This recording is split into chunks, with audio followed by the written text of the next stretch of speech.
Here we go. Hi, it's Melinda from Hope When There Was None. Thank you so much for joining me today. And I am joined, oh my goodness, I'm still getting goosebumps by your book, Danielle Grassi. I hope I said that Yes. right. Yes, you Grassi. did. No, thank you so much. Thank you. Thank you. I Thank you. and I've got to tell a quick story here on how I found her. I was looking for a dear friend. I hadn't seen her in a while. I began work on my friend's page and vice versa, and saw that she wrote a book. And me, being as nosy as I was, wanted to find out more about her book. I fell in love with her book. I downloaded it, and I was crying, ugly crying. I kid you not. And it's about grief and the story of loss from her mom. And I should have brought tissues. But she just shares this amazing journey with us, with me. And I felt that it was a very intimate journey. And thank you for taking me along with that. I honestly felt like I was right next to you just through the whole thing, through your mom's. I don't want to give it away. So I'm going to let you talk here. Go ahead. Thank you so much. Thank you, Melinda, just for having me on, for creating this platform for everyone here. Yes, so it is a book about grief, but it's even more than that. It's a book about loving yourself in the process of grief, transforming grief into love, and knowing who you are after grief. There's, you hear about 12 steps, you hear about, the transition or just trying to take away grief, but no one really puts themselves in a position who you are after the grief is transformed. And this book starts to talk, it's the starting point of the conversation to talk about what who are we after grief? Who are we now? Like, we're in grief now, just with COVID going on. It's grief of loss of job, loss of income, loss of going outside and feeling safe. And there's a lot of loss. And thus there's a lot of grief that's going on at the same time. And this book talks about that as well. Yes, it does. And my friend here, Hannah Lee, she's dealt with some grief herself. Hannah. Yes, she's an amazing survivor, and just sharing her own story too. But I know she'll get a lot out of what you have to say today. Thank you. Oh my gosh. Well, thank you, Yep. Hannah Lee, for joining us. Yes, Miss Joe. Yeah, so I'll share the comments that do come on in for us, for Perfect. you, maybe questions as we go along. Perfect. So go ahead. So how did you finally Thank you. decide that I needed to write this as a story? What point did it come to, like, someone will So benefit? my mom passed. I'll actually give you the logical date, and then I'll back it up as well, um, into the spiritual. But my mom passed 27 March 15, 2017, and then I started writing this February 2018. And I just got so many in the spiritual world downloads, like so many things coming to me of like just what my grief meant to me. And I was just trying to heal myself at that time. I hired an amazing coach, Johanna Gardner, and just trying to transform this grief. And there's one day where I was like just laying in bed, in the first like three paragraphs, I think they were the first three paragraphs. I think they're now on page 2, just kind of came to me. And I'm like, whew, this could actually be something. And at first, we were talking about this, Melinda, it was kind of out of ego. I was like, okay, I'll write this and be this amazing person, whatever. And you know what? The universe owes me, damn it. Like, the universe owes me, because I lost the best thing that could ever like happen to me, my mom. I lost my mom. And for any child or mom thinking of how their kid is going to go through a death and then like that be it, you can't see the other person anymore, it's extremely challenging. I never knew that there was that much. I didn't know I could feel that bad. I didn't know that existed, which it's hard. But like I mentioned, it was out of ego at first, and then it became sadness, and then it became a healing journey where I was healing with the people. Like as I'm writing it, I'm healing, and I could feel that other people at the same time were healing too, even though it wasn't finished. There is no time, right? just feeling through that this could actually be a powerful thing, a powerful tool. Because you have the grief, and then I'm assuming that this was like a second grief then, from the sounds of it, while you're writing this. Oh yeah, second, third, fourth, fifth. It just goes Oh. on and on because there's so many layers to grief. And I feel like I've even had friends who ask me, they're like, well, it's been a few months, it's been a year, it's been 2 years. Do you think you're done? You can never be done with grief. I know. That's another thing I would love to talk here about, is that there's sometimes those second or third, like, knife in your back feelings that people around you will say, and you have to go, okay, well, they don't know how this feels, so I'm not going to blame them. They don't really know. But sorry, remind me again what the question is, because I was on a roll and then I totally forgot. You are my soul sister. I don't remember. I do have, Joe is making a comment. She said, my 4 kids all showed their grief in different ways after their dad had died. Yes, there are so many different ways. I can only speak to my own way, but I can only imagine. And especially with the age, right?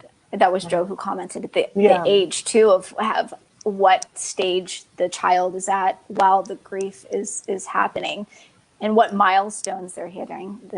My sister died in 1975 and I still feel grief. Yeah. Yeah. So it's not lost, but it can be transformed. And just like you were mentioning, that's somehow what other people say kind of felt like, hey, you should be over this by now. It's been 6 months or a year. Over this by now. And that's not the case. That's not the case. You are never over it. But it is a beautiful reminder that it can be transformed. I think of grief as a consciousness, and almost like fear, sadness, happiness. It's a consciousness that comes over you. And knowing that there is an actual bridge that allows you to be another self and transform grief is that silver lining. Oh, that's good. That is really good. It is a bridge. It's an odd bridge. And there is no time on the bridge. But there is love on the other side of the bridge. You make me cry. That is really good. That is really good. And I've been blessed. Honestly, my mom's still around, and my dad's still around. So I'm blessed. I just still have both of my parents. But, the loss of like an uncle or aunt or even a best friend that was close to me is still, that's still really rough. That really is. That is now, with your story, you go on from when you were just a wee bit of a thing, and the relationship with your dad was kind of like, I just kind of wanted to go and shake him. So can you take us through your book a little bit? Sure. So I start off in 5th grade, and it really shows spotlight to how my mom and I were. We were like Gilmore Girls. We were a tag team. We were like peanut butter and jelly. I don't know how to describe it, but we always had boundaries. She was always the mom. I was always the daughter. And she built so much confidence in me that teachers didn't see, society didn't see at that time, but she could see it. And that was my source of power, was her. My source of power was my mom. And as I'm growing up, I'm getting that confidence. I'm meeting my husband. I have a really strange relationship with my dad, where I feel neglected, in a sense of that my parents got divorced, and he never fulfilled the shoes of what I expected from a dad. And my mom passes. I'm going through this book so quickly. My mom passes, and it's not an easy pass. She passes of cancer 5 months after I find out that she has cancer. And everything's really quick. I have to sell. She had rental property. I have to sell 2 rental houses in Texas while I'm living in Maryland, trying to start a life. I'm just starting to be an adult. I'm 25. And I'm like, oh my God, I just going to work is hard. why I don't know how like I'm gonna like grasp all of this. And I just take it one step at a time. And once my mom passes, that's where the real growth begins. That's where I'm finding who I am without my mom, without that source that I started in the very beginning of the book. Once that source of love left, I have to somehow fill the source of love here inside. And this book speaks to that. And it speaks to, I don't want to give too much away, but it speaks to how I see my dad before the growth and after the growth, and where I'm actually the judger and not the victim. And I think that's huge. Yes, that was very big. That I'm not was trying to want to huge give for anything me. away, but that was, and you're right. You and your mom were like a small girl gang. I mean, you guys were amazing. Yes, Yeah, and I it love the was. group of ladies she had supporting her Oh, too. the Oh my God, I suspects. The want one like suspects. that. Yes, Yes, they're still around. They that is I still talk to them time to time. Oh, I love those girls. And let me clarify the suspects. It was a stupid, silly name that my mom's friends gave to themselves. But that was the one opportunity where my mom felt love in a reciprocal way. She hadn't felt that love from an adult or adults before. And I think that was her time to shine and be loved and feel loved through that group of women. yeah. It sounds like she let Yeah. down her hair, and yes, it really does. And I think we all need a sisterhood like that. Yeah. They sound amazing. Yes. Yes, they do. They Yes, sound they are. amazing. They're a bunch of fun. They're so fun. One of them is like 65 years old. She can easily like outrun me. I don't know how she gets so much energy. She oh, so much energy. I love it. Oh, Well, I'm not trying to yes. make fun of grief or anything. Again, this is if you're just popping in, No. this is about her book, and it's really amazing, amazing parts of her book. And you just said it. You talked about your growth, about how you changed, and I know we chatted a little bit about you reading. Could you read like a big moment for you? Absolutely. Absolutely. So, this moment I'm about to read is a moment where I first knew I had to love myself in order to transform grief for me. And setting the scene, I was really mad. I was really mad. And I couldn't sleep. I got out of bed. It was like 1 a.m. I got in my car and I just started driving very Uh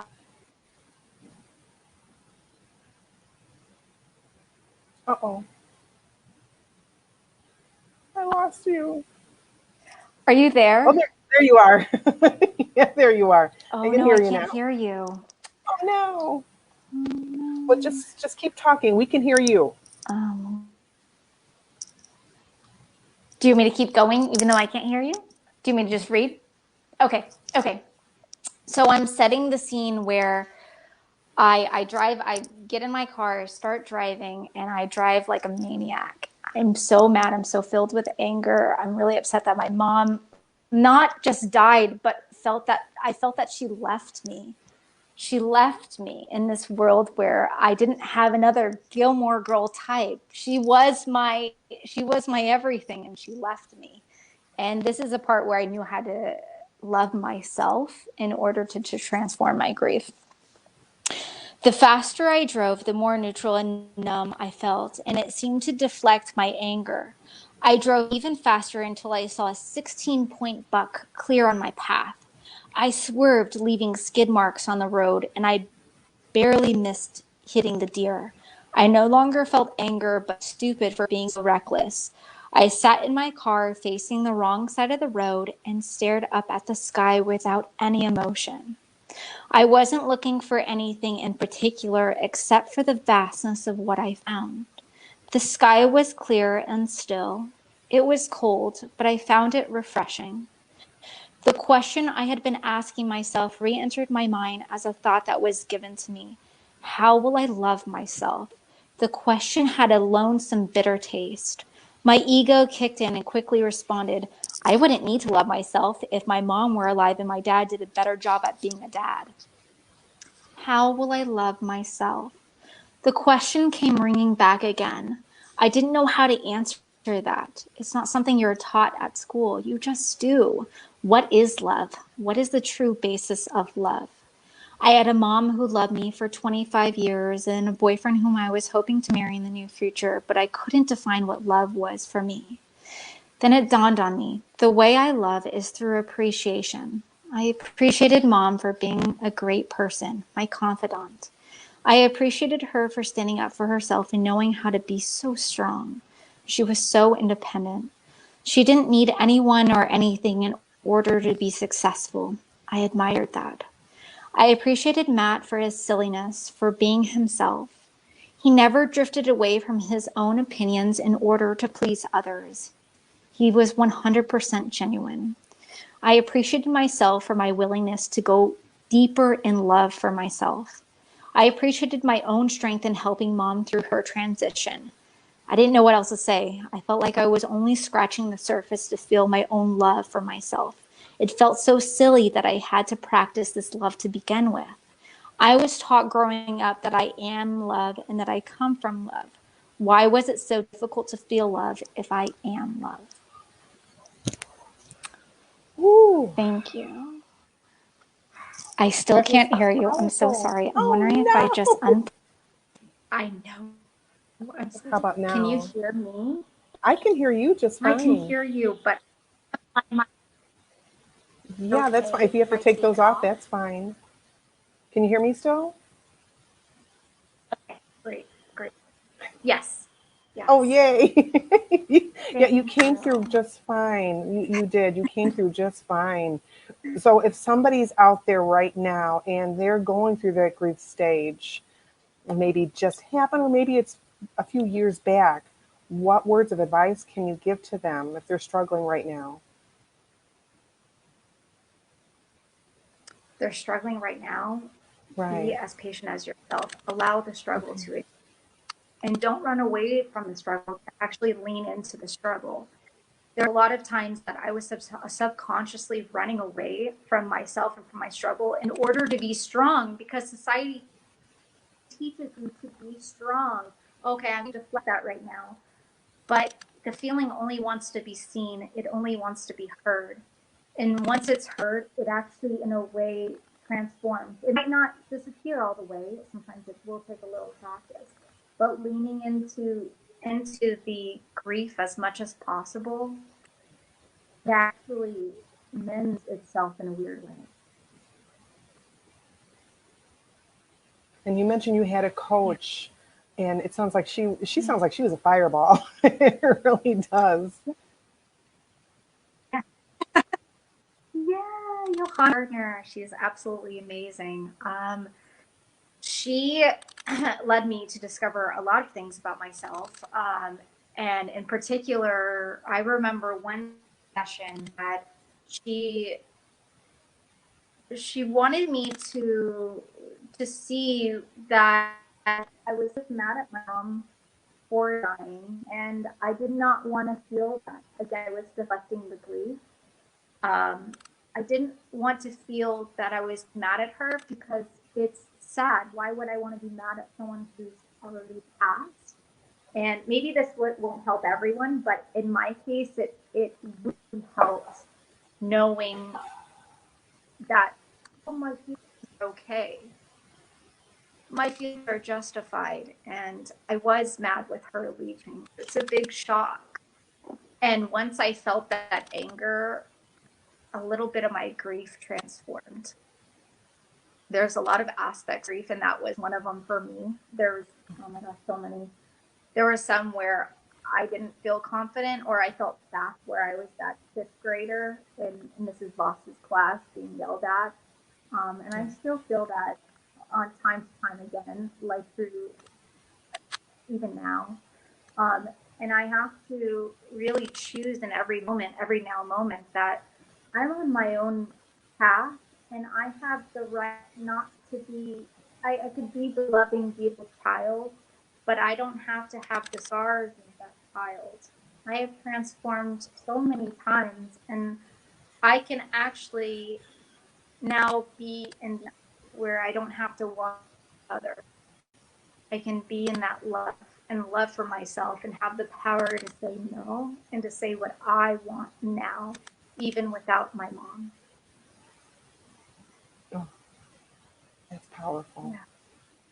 That is powerful. Wow, the whole journey, and thank you for taking us on that journey with you. I do have I think a question. Let me look at this. Let me go ahead and throw this on here. The hardest griefs I've had to deal with is two murders and quite a few people who committed suicide.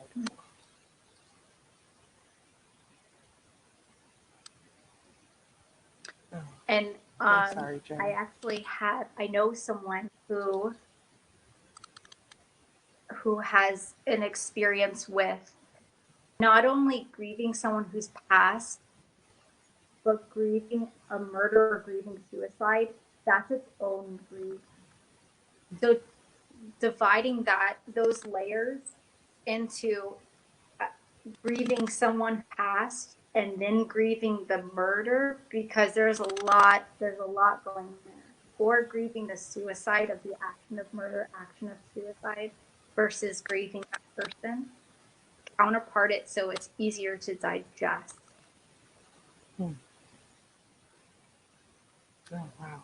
Even though it's not easy, I know I'm speaking to this in a very like logical way. It isn't easy, and it is something that having compassion for yourself in every now moment, even if you only brush your teeth in that day, even if you only like went to get coffee and that was it, that's good enough. That's good enough. But And thank you being for saying that. Thank you for saying that. also, we spoke about this a little bit before going on live. Are you asking? Oh, Um, Thank you. You asked me a question where we went on live.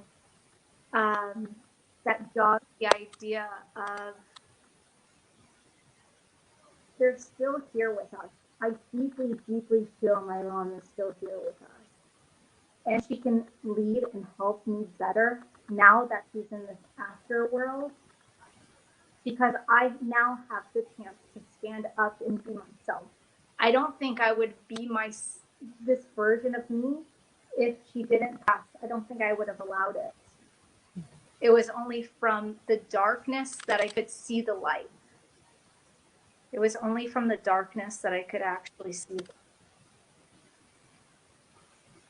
I get that. And I I feel like get that all because this. dark, all light connects from.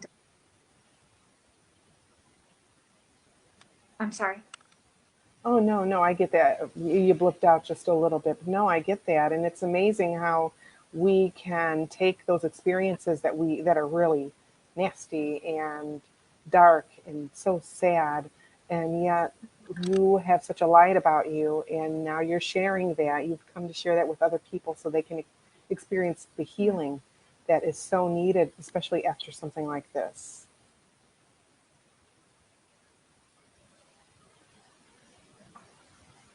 Yeah, absolutely. Thank you. Thank you. Thank Yes. you. Oh. And so, what about, and I think we touched on this briefly a little bit, those people that might be those naysayers, hey, get over it, get done, just to just say, kind of blow them off, listen to your innards. As And what I'm advice can you sorry, give to those can you that say they're the like, question again? oh, sure. So, what advice could you give to somebody that it has maybe their tribe is not very supportive and they're constantly or saying, hey, you need to get over this. It's over, it's in the past. Do you have any words of wisdom you can share with Yeah, somebody? and that's happening more and more. Oh, no. Absolutely, and that's happening more and more just by how divided we are now, and going through such a divide with COVID and how to interact with each other during COVID. Absolutely, always listen to your insights. Your insights always direct, right? And it's that power. There's sometimes where I'm like, oh, I don't really feel that much power for myself today. What should I do? And I usually, this helps so much when I just put my hand right above my heart. I can actually feel that deeper sense of myself. And I go, wow, this sitting in the seat of self and being able to relax right into that power. Wow, I don't need anyone else's permission at this moment. This is my moment. This is my journey. This is my love for myself. How beautiful it is just to sit here and to just, everyone can have their own opinion, right? My sister, brother, uncle, Joe, uncle, whoever, grandma, grandpa, husband, they have their own opinion. And that's what makes this world so beautiful, right? Because they can have theirs, but I can have mine. I can have mine. Oh, now, did there that you can remember when the tears stopped? You know, Yeah. was there ever a point in I time would where go through you these. didn't feel so happy? Yeah, I would go through these. I call them emotional contractions, like grief contractions, where all of a sudden I would just get this whole like intense feeling and just start crying and just, oh my God, it felt like it was that night again when mom passed, and like all of it coming back. And I have to just remind myself, I'm safe. I'm safe. I'm safe. It's coming back. It's going to, and it only lasts like 15 minutes. There would be random bursts of grief. They would last 20 minutes. And I just, okay, let's just ride this ride the ride. Um, I was doing so much work on myself, and really exploring so much of the depths of my own tears that I would say, and it still happens from time to time now, but I would say a good year and a half. But everyone else's journey is different. Um, and everyone might experience it in a different way. But anytime I'm sad, I would look at it through curious eyes and say, okay, why did this trigger me, or why am I triggered right now? What are my surroundings? And it was usually something that happened to myself before the age of 8, or maybe a little after. That might have something to do with my dad, and my mom wasn't there to protect me. Thus, I felt like I lost my power and got a trigger of, she's dead again. Okay, this trigger is happening. She's dead. I'm having that reminder. She's not here. Um, and once I had that awareness, I go, okay, perfect.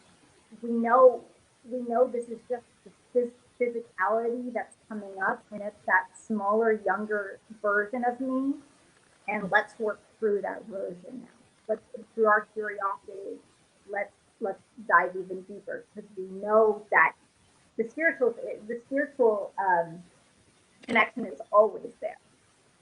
I can always call upon my mom, but it's the physicality that now I sometimes grieve, especially around the holidays, right? The holidays just passed, and I go, am I upset because my mom passed, or am I upset because we're not doing the meals anymore, the music, like she's not there for that. Once I divide the physical from the spiritual and go, okay, it's just the physical, but I'm always here with my mom. I feel her once I call in and get into that higher state of consciousness. I feel her, but it's that physical. Okay, now that I know it's the physical, why don't we do something in her honor? Why don't we, make a pie, or why do something fun where she can actually still experience in the spiritual? She can actually still be here with me, but I'm the one doing it. Oh, I love that. That is that's great. So, It's a great way to do that. Yes. Yes. Yeah. Because I know there's some people that handle their grief differently. Of course, they would rather not have a reminder of that pie or that song or something. That's a beautiful way. Yes. Hold on. Let's see, a question. thank you. Oh, And, okay, and I Miss. make sure I give myself. Oh, I didn't hear the I rest of make that. sure I give myself compassion as much as I can. Especially around the times where I know that, like, past March 15th, I don't do anything that day. If I get out of bed, it's a good day. Like, I make sure I'm not hard on myself during the times where I knew my body could remember certain days or times. Because the body always remembers, whether that's a physical ailment or something else. I know that March 15th, I take that day off. I know through the holidays, I give myself as much time and peace as I can. And certain times around where it was extremely difficult for me, I kind of just sit back and go, this really doesn't have to get done right now. It can get done maybe in an hour or maybe tomorrow. It doesn't need to get done right now. Right now, my body needs me, my soul needs me, and I can go back and see the self. And I can do whatever I need to do in 30 minutes, 10 minutes. I need me time in this 2 seconds. And it usually evolves around grief. And I make sure I give myself as much. It is easy. And it never will be easy. But knowing that she is always with me makes it so much easier. And if you can't feel the loved ones near you, So Joe has a question about that too. They're always here. Yeah. How do you know your mom is still with you? I feel her. I feel her so deeply. Sometimes I call, oh, Joe, this might be amazing. Are you able to start a connection with someone that has passed at a certain time during each day? It makes it easier. And I've heard this trick maybe like 6 months ago, and it does help, where if it's at morning at 9 a.m. or maybe in the afternoon, evening at a certain time, where you just have 5 minutes and you go, okay, hey mom, hey dad, hey sister, brother, I want to connect with you. And you might not hear anything for a little while, but to sit in that kind of meditative spot every day at that specific time and call on them, and you'll start feeling something. You'll start feeling it, and it will become a ritual. That really helps. I've heard that before. I've heard that. Or getting like the little, yeah. Or getting like little symbols. I don't know how I asked my mom this. We knew that she was passing and like needed to talk about her death as much as possible. Oh, you already do that. Awesome. And Joe, have you felt anything from that? I wonder, Joe, if you felt anything from just sitting in that silence and getting into that state. Or symbols too, right? After sends me yellow things. My great aunt sends me stray cats. Oh, that's beautiful. I asked my mom before, maybe like maybe like 2 weeks, 3 weeks before she passed. I go, so what is your sign? And she says like, spinning dimes. And I was like the coin, like a dime. And I was like, oh, okay. So when I see dimes, I've never seen spin. But when I see dimes, I'm like, oh, I really feel like my mom is here. And I feel like usually those times I'm like with a really good friend, or like I'm with a female group. She always comes when I'm like, a lot of female energy comes through. And that is that. But that's awesome, Joe. That's awesome. I love the stray cats. I'm wondering if there is a story there. I know there has to There's be. a story there with like stray cats. And then here's Miss Shelley. Where do you see God's hand in grief? Oh, what a great question. Where do you see God's hand in grief? That's really, Kelly, can you just for my own enjoyment, can you kind of specify like in what aspect, or are you just talking in general? In general? Ooh, that's such a good question. Where do you see God's hand in grief? To show us the love that we have for ourselves, and show us that we never really needed the attachment to that person in the first place. to show us that it is really just an illusion that we are separated. It's such an illusion because they are here right now with us. We just have to tune in, and it's a different language. It's such a different language. Like getting into that soft spot, tuning in, being overwhelmed by so much love, and to show ourselves that we never really needed to be attached to them in the first place. And I know that's like really hard, and it took me a while to say that. We never needed to be attached because we are God. We are, you know what I mean? We are everything. We are everything here. We never needed to be attached to them or anything that we're grieving. There's a story, and Joe. I would love to hear it one day.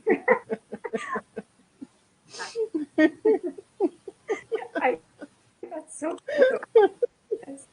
Oh Yeah, my I goodness. want to hear the story. I feel like Oh, we have oh somebody else. Okay, here's Miss Shelley. I love that. In heaven, there is no time, so we're already with them. I agree. 100%. I agree. It's always the now moment. Always that now moment. And I think it shows us that we're actually spiritual. Like, there is more. There's more to life than just death and dying, but to grow. I feel my mom is growing with me in the spiritual as much as growing in grief and love with myself in the physical. And I feel like we're mirroring each other through that process.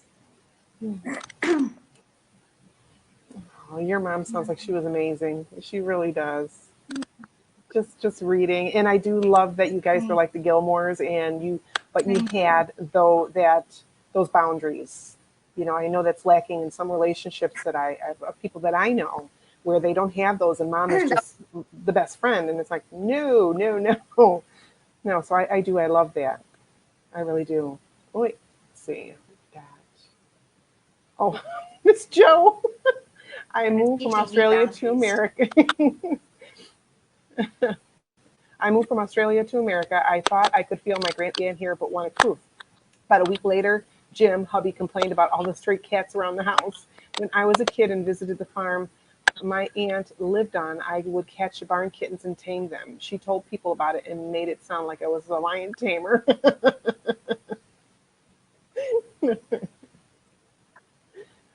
Cute. Oh, that's so cute. Oh, That is sweet. One of my greatest memories, Joe. I got to travel with my mom in Australia. I was studying abroad, and my mom came, and those were some of my greatest memories.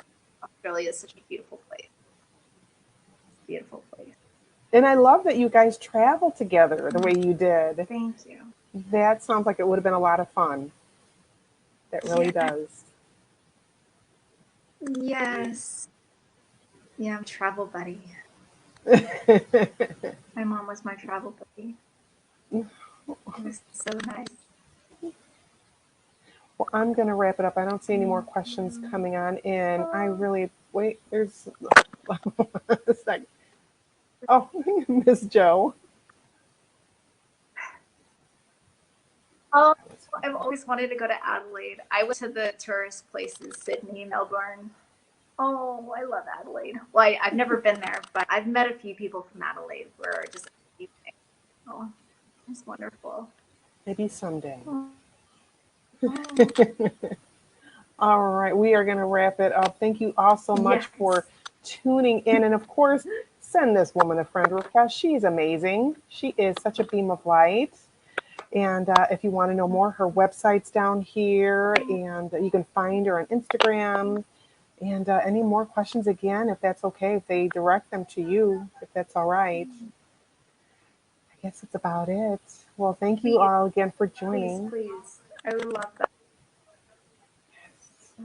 So what an honor. Thank you so much for the love and everything you did in this conversation, Melinda. Thank you.